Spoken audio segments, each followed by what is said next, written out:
Olá, moçadinha do sexto ano. Conforme combinado, hoje, agora, nós vamos começar a tratar de verdade do que é história. A história é dividida em fases. A primeira fase da história é chamada de pré-história. Pré. Pré é o que vem antes.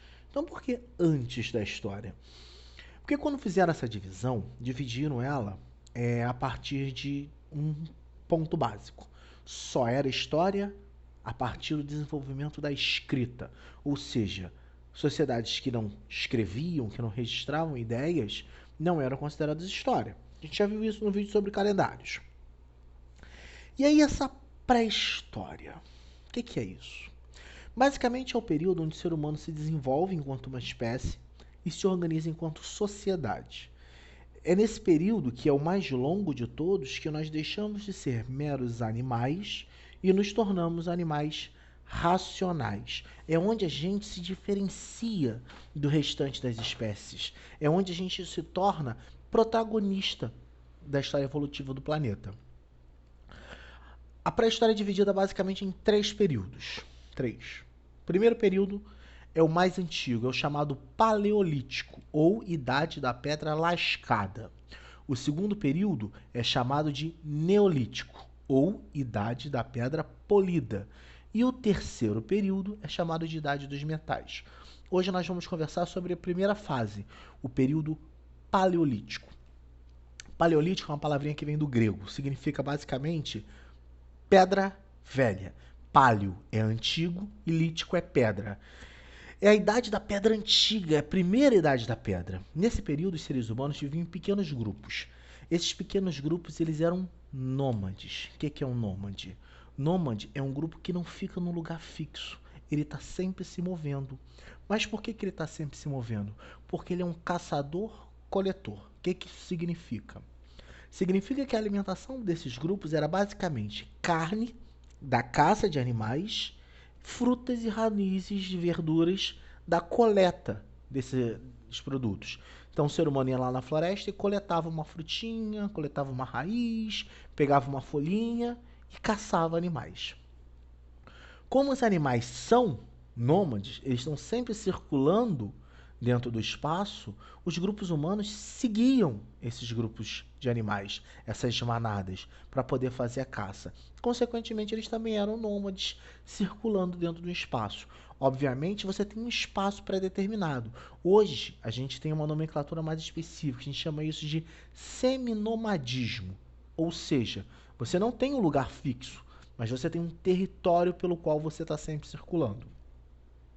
Isso é muito importante citar, tá? Porque senão dá a ideia de que o ser humano vivia andando a esmo pelo mundo. Não, tinha uma região, tinha um habitat natural que esses grupos humanos acabavam percorrendo sempre. Esses grupos do Paleolítico, que eram, como eu disse, caçadores e coletores, eles tinham uma organização social muito simples, baseada no gênero. O homem caçava, a mulher cuidava dos filhos, né, da cria e fazia a coleta de frutas e legumes e verduras. Então essa divisão bem básica por gênero era a primeira forma de organização.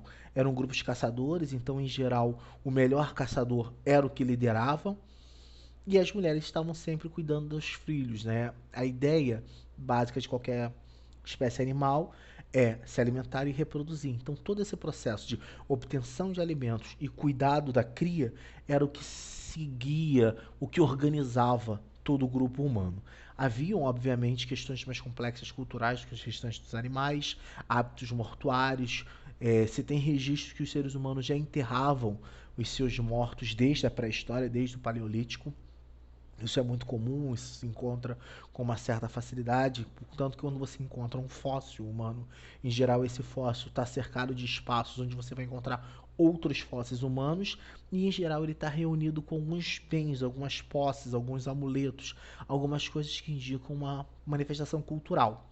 Um outro exemplo muito bom que a gente vai encontrar são as chamadas pinturas rupestres. O que é uma pintura rupestre? Rupestre é algo rudimentar, é algo simples, é algo muito ingênuo. E elas eram feitas em paredes nas cavernas que os seres humanos acabavam se abrigando. Essas pinturas vão representar cenas de caça, vão representar cenas do cotidiano, atividades reprodutivas. Era comum você encontrar reproduções de mulheres grávidas, é comum encontrar reproduções de cenas um pouco que representam partes do corpo humano, como os órgãos sexuais, porque eram questões que despertavam um mistério. Então essas representações vão estar sempre presentes nas pinturas rupestres. Era a forma que os seres humanos tinham de expressar ideias, porque não havia escrita. E a linguagem, ela era muito primitiva, ela era muito simplória, não era uma linguagem complexa, abstrata como a gente tem. A gente consegue usar através da linguagem representações de ideias muito abstratas. Eu consigo descrever uma coisa que você nunca viu e você consegue imaginar o que essa coisa é a partir dessa linguagem complexa que a gente tem. Na pré-história, no Paleolítico, isso não existia. Mas apesar de ser um período onde o ser humano vivia numa organização muito simples, é um período de grandes descobertas, é um período de grandes conquistas. Se você for pensar, por exemplo, uma das maiores invenções de toda a humanidade aconteceu lá no Paleolítico, que foi a invenção da roda. Parece simples, mas a roda, a ideia de uma forma geométrica que consegue dividir o peso e consegue facilitar o transporte de coisas, é algo fantástico. Os seres humanos conseguiram, a partir dessa invenção, dessa descoberta, conseguiram carregar, por exemplo, a carcaça de um mamute. Coisa que era impensável. É um animal de 4 toneladas. Quantas pessoas são necessárias para carregar 4 toneladas? Então, a partir da invenção da roda, que foi uma técnica muito simples, usada a partir de toras de árvore, você enfileira 3, 4 tarinhas de árvore e elas vão rodando. E aí você pega a última e bota na frente para continuar fazendo esse translado. Isso facilitou muito a vida do ser humano. E uma outra coisa que foi domesticada, entre aspas, durante esse período, foi o fogo.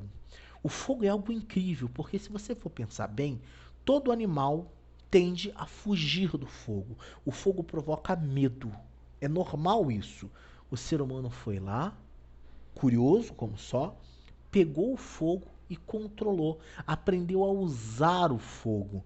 Esse uso do fogo foi muito importante, porque ele permitiu cozinhar os alimentos, cozinhar a carne. Comer carne é muito nutritivo, né? Isso foi muito importante no desenvolvimento, sobretudo do nosso cérebro, o consumo da carne por conta das proteínas e dos nutrientes que ela carrega. Mas cozer essa carne, assar essa carne, faz com que seja mais fácil para o nosso organismo absorver esses nutrientes. Então foi muito importante na melhoria da dieta, da alimentação. Permitiu a gente ter acesso a raízes que antes eram muito duras e praticamente não comestíveis. Se você for pensar a mandioca, o aipim. O aipim é tóxico se ele não for cozido. E é uma raiz consumida, sobretudo por nós brasileiros, por conta da influência dos povos indígenas, como principal fonte alimentar. Então, se você for pensar que sem o fogo a gente não poderia ter acesso a essa alimentação que é básica, era realmente fogo extremamente importante. Além do fogo, além da roda, foi nesse período que nós, seres humanos, começamos a nos organizar enquanto sociedade. Então, é um período muito importante. É um período fundamental dentro da nossa história.